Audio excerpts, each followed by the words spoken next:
The knowledge we lost starts with a detail most people walk past. A door.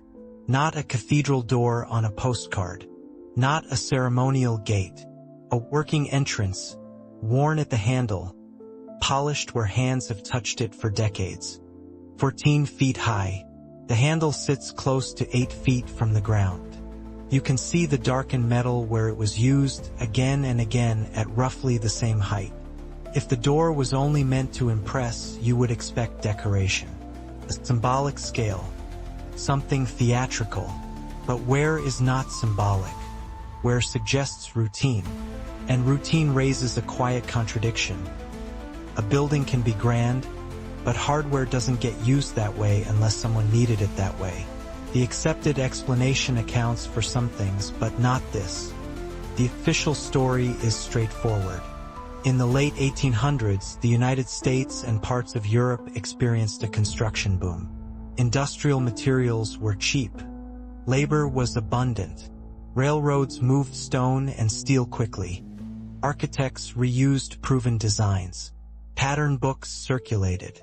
Skilled immigrant craftsmen brought old-world methods into new cities. In that context, a cathedral with tall doors is not strange. It is simply ambitious. That explanation accounts for logistics. It accounts for style. It accounts for why cities wanted monumental buildings. What's missing here is the human interface. When a building is truly symbolic, the symbolic parts are separated from daily use. A towering facade can exist above normal entrances.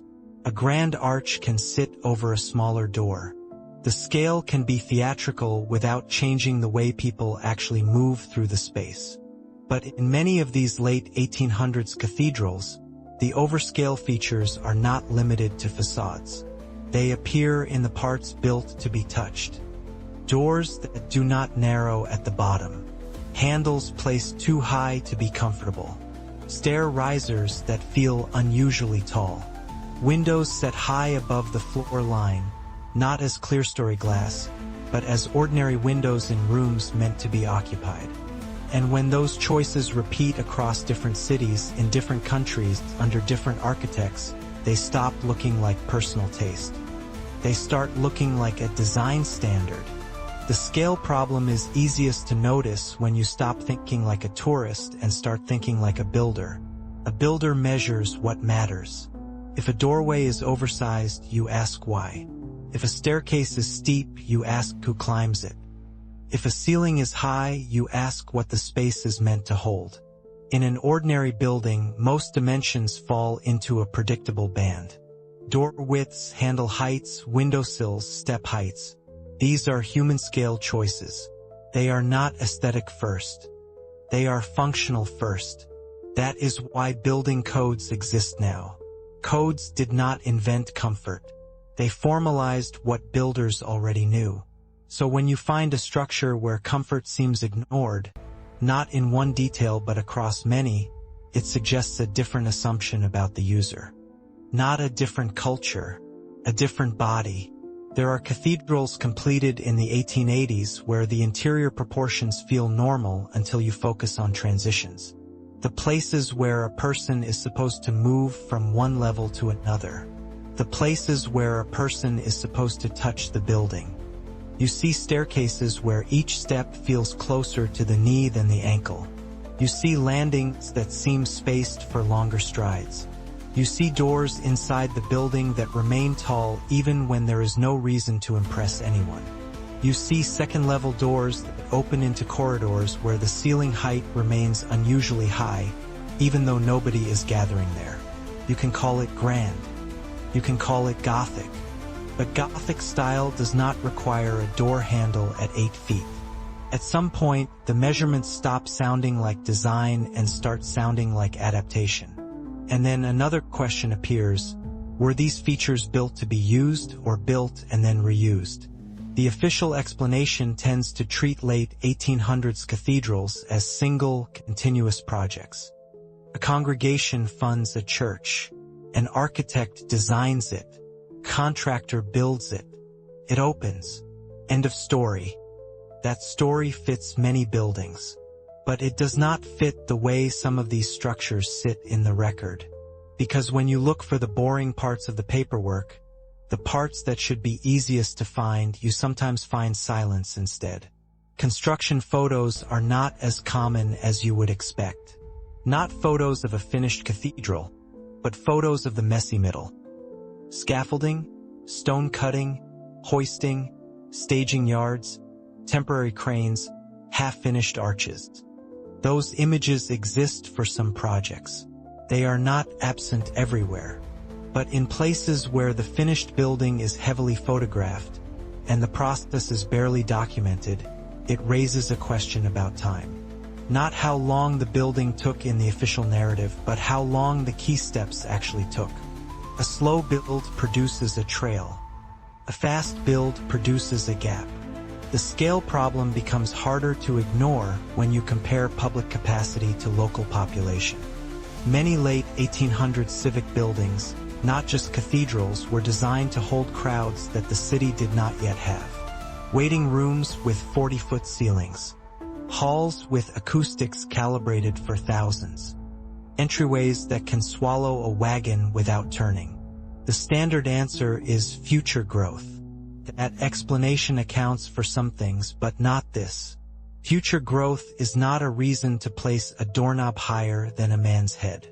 Future growth might justify a larger room. It might justify more seating. It might justify thicker foundations. It does not explain why the building's contact points appear built for a different reach. Once you notice this in one building, it becomes harder to ignore elsewhere.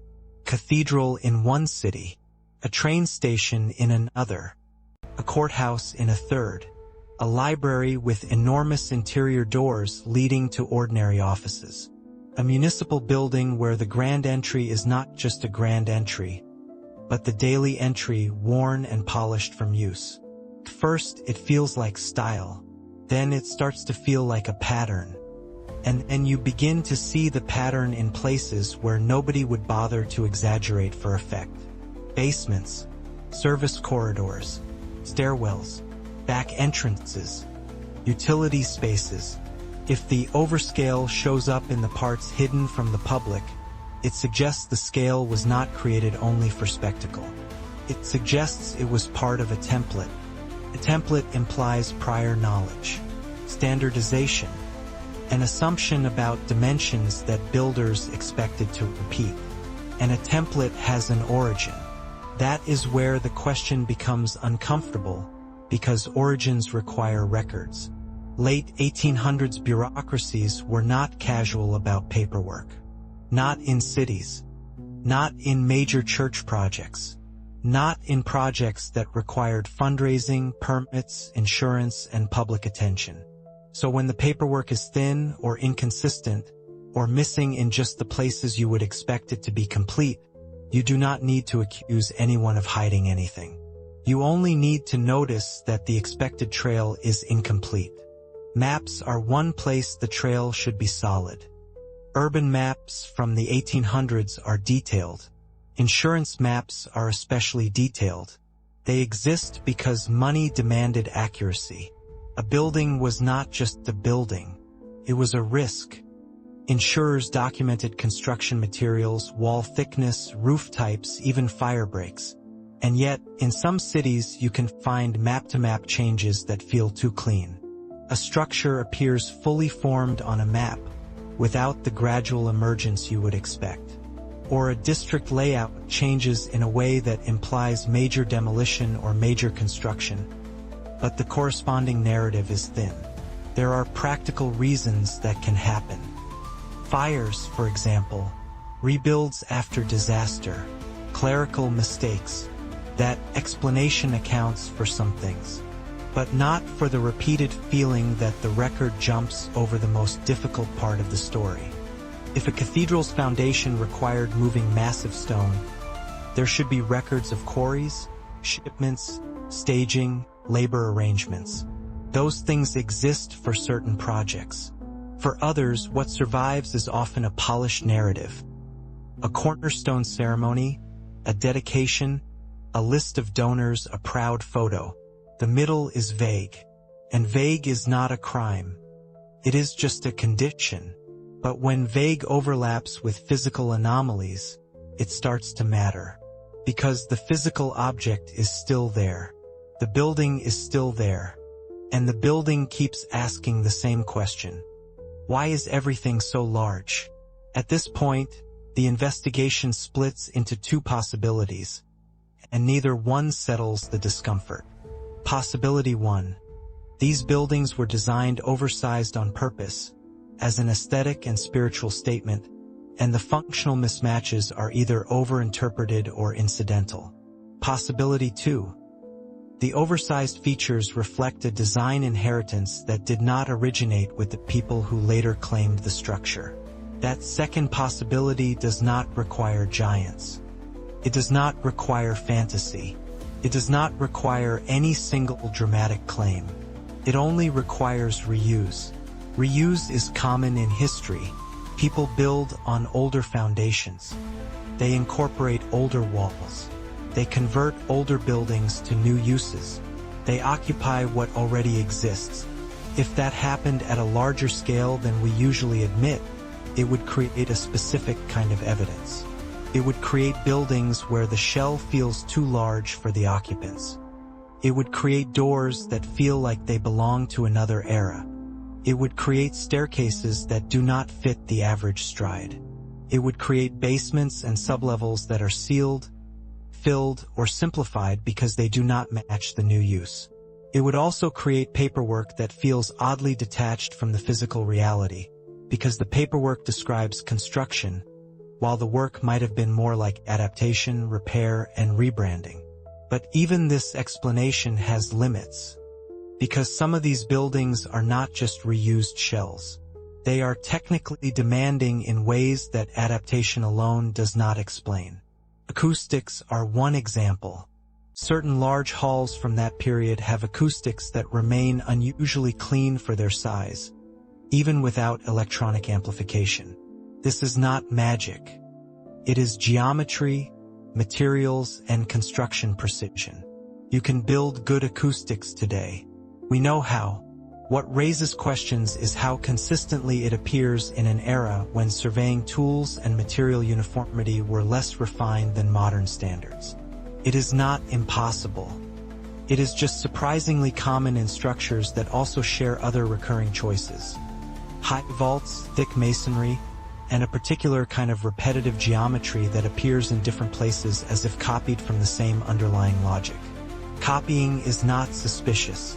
Copying is how builders learn. But copying at that scale suggests an institutional knowledge base that should leave traces. Manuals, apprenticeships, specialized tool inventories, detailed training records.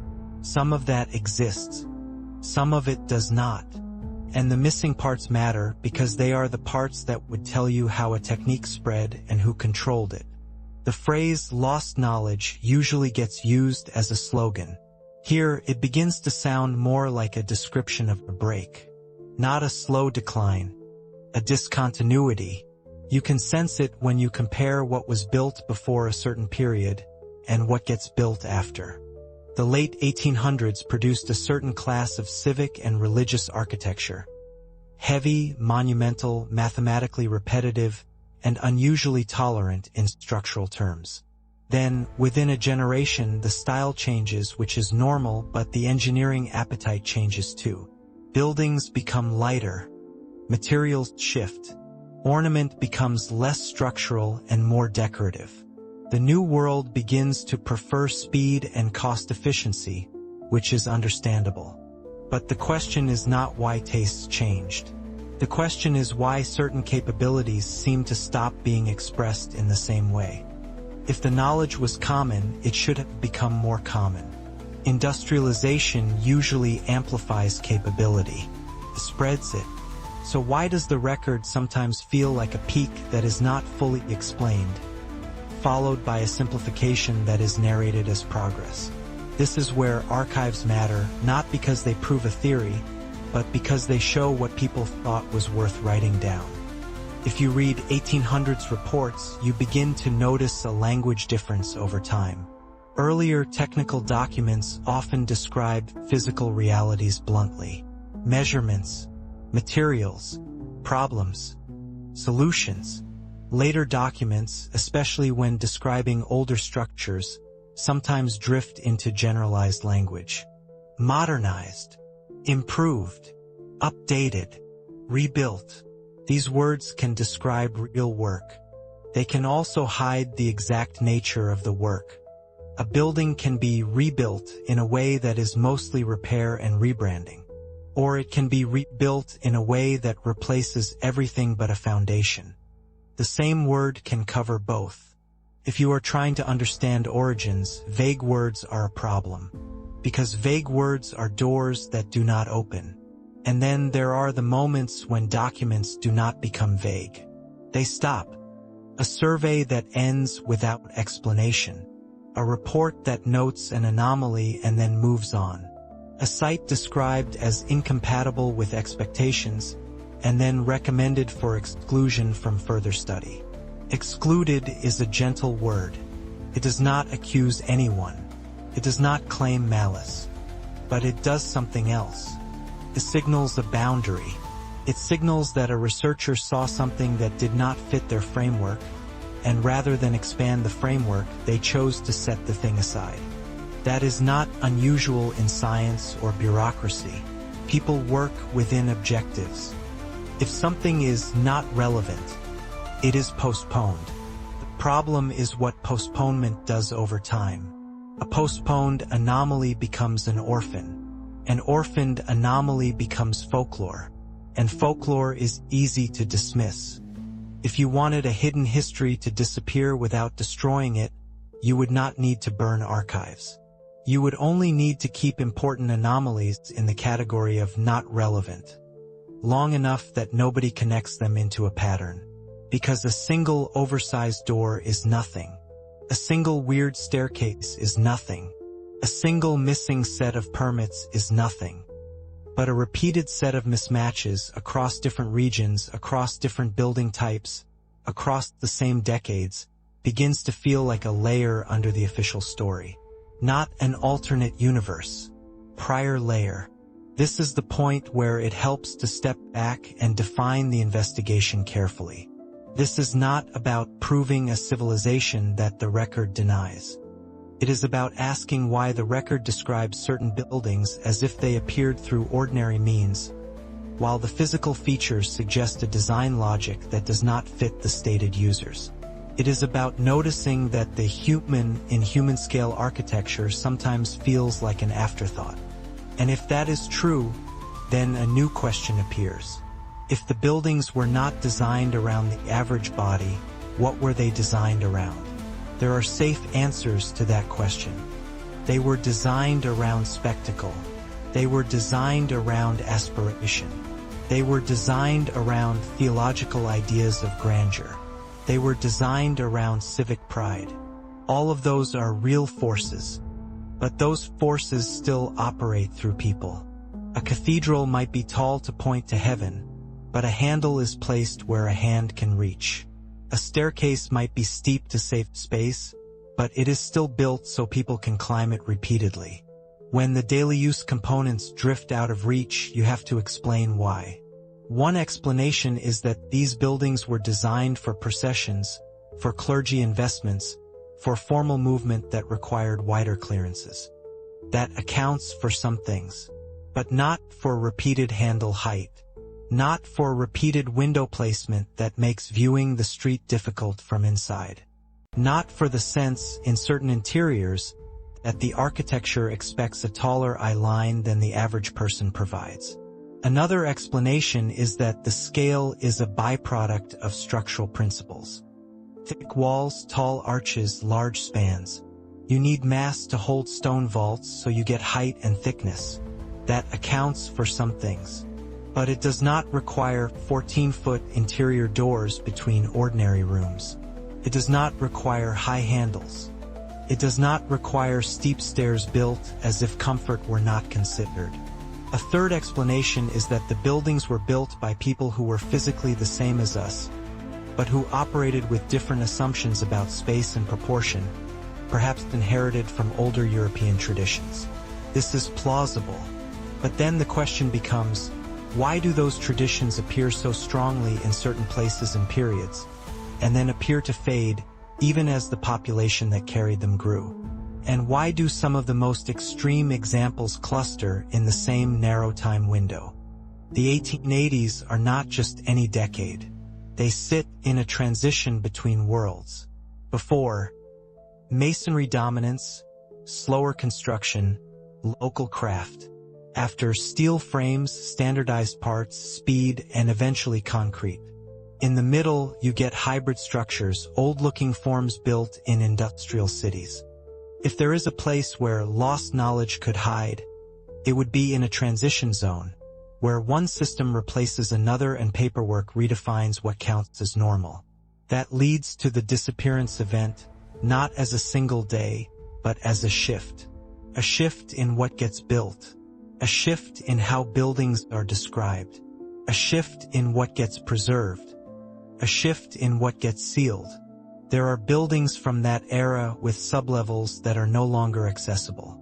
Not just basements, but deeper spaces. Chambers that are shown on early plans, then removed from later plans, or filled for reasons described only in general terms like stabilization. Stabilization is a reasonable word, but it is also a word that ends curiosity. Once a space is filled, it can no longer be inspected easily. Once a space is sealed, it becomes speculative. Once it becomes speculative, the official story wins by default, because speculation is not admissible in a file cabinet. If the goal was not to destroy evidence but to remove it from daily awareness, sealing works. Not because it is sinister, because it is practical. City management does not like unknown voids under buildings. Insurance does not like it. Engineers do not like it. Safety officials do not like it. So a space is filled. A door is bricked. A tunnel is closed. And the building continues above it as if nothing ever existed below.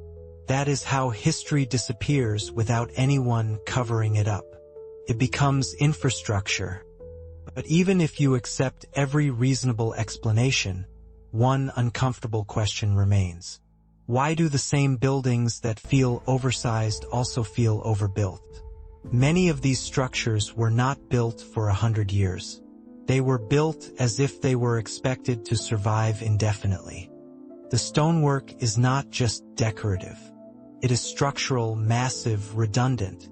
The geometry repeats in ways that distribute loads elegantly. The foundations are often deeper than the soil conditions seem to require. Engineers can explain this. They will tell you, builders overbuilt because they feared failure. They overbuilt because calculation methods were conservative. They overbuilt because materials varied. That accounts for some things, but not for the consistency of certain choices across distant sites. If overbuilding was simply fear, it would vary more. If it was an inherited template, it would repeat. And repetition is what keeps showing up.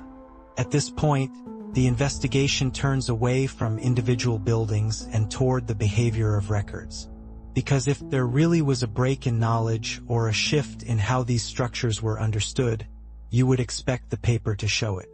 Not in the form of a confession, in the form of a change in language, a change in classification, a change in what is described as relevant, a change in what is described as modern. There are moments in the late 1800s and early 1900s where documents begin to treat certain older building forms as problems to be managed, not achievements to be repeated. Older masonry is outdated.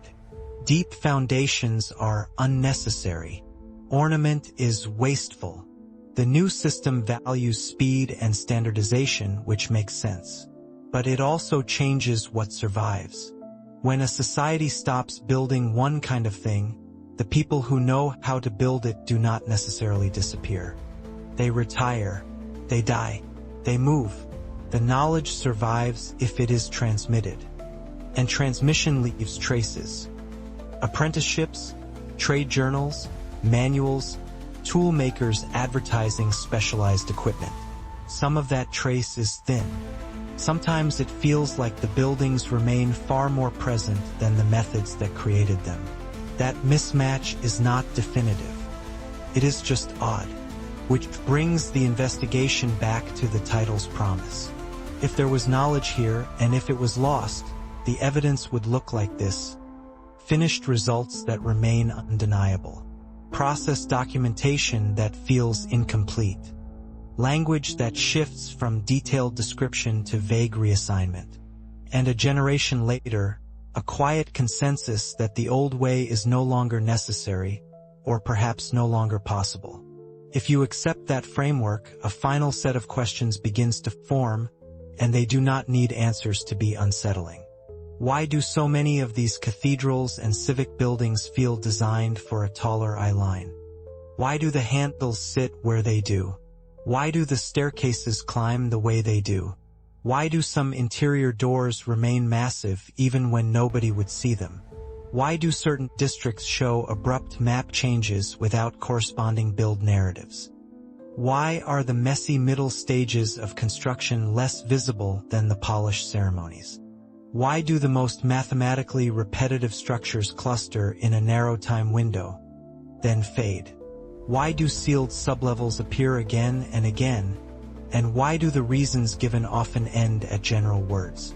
And perhaps the most uncomfortable question of all: if the builders of the 1880s truly had this knowledge in a robust, institutional way, why does it sometimes feel like the knowledge is expressed through finished monuments, but not through a clear, continuous lineage of teaching? There is a way to make these questions go away. You can tell yourself the scale is aesthetic. You can tell yourself the missing records are coincidence. You can tell yourself the gap is just the past being messy. Those answers are not unreasonable, but they do not fully explain the wear marks on the hardware. They do not fully explain why functional elements repeat the same mismatches across many buildings. And they do not fully explain why, when you look for the ordinary paper trail behind extraordinary work, the paper sometimes feels less solid than the stone. The open ending is not a conclusion. It is a reframing. The question is not whether people in the 1880s built cathedrals. They did. The question is whether the buildings we see today are only the result of the story we repeat, or whether they are also the result of a prior layer that the story absorbed. Not a secret empire, not a single hidden civilization, just a set of techniques, templates, and assumptions that appear briefly, repeat widely, and then become hard to trace. A kind of knowledge that might not have vanished overnight, but that became unimportant fast enough to stop being documented in the places we would expect to find it. And once documentation stops, knowledge becomes rumor. Then it becomes impossible to teach. Then it becomes lost. If you want to keep looking at this with me, you can like the video, leave what you've noticed in the comments, and subscribe.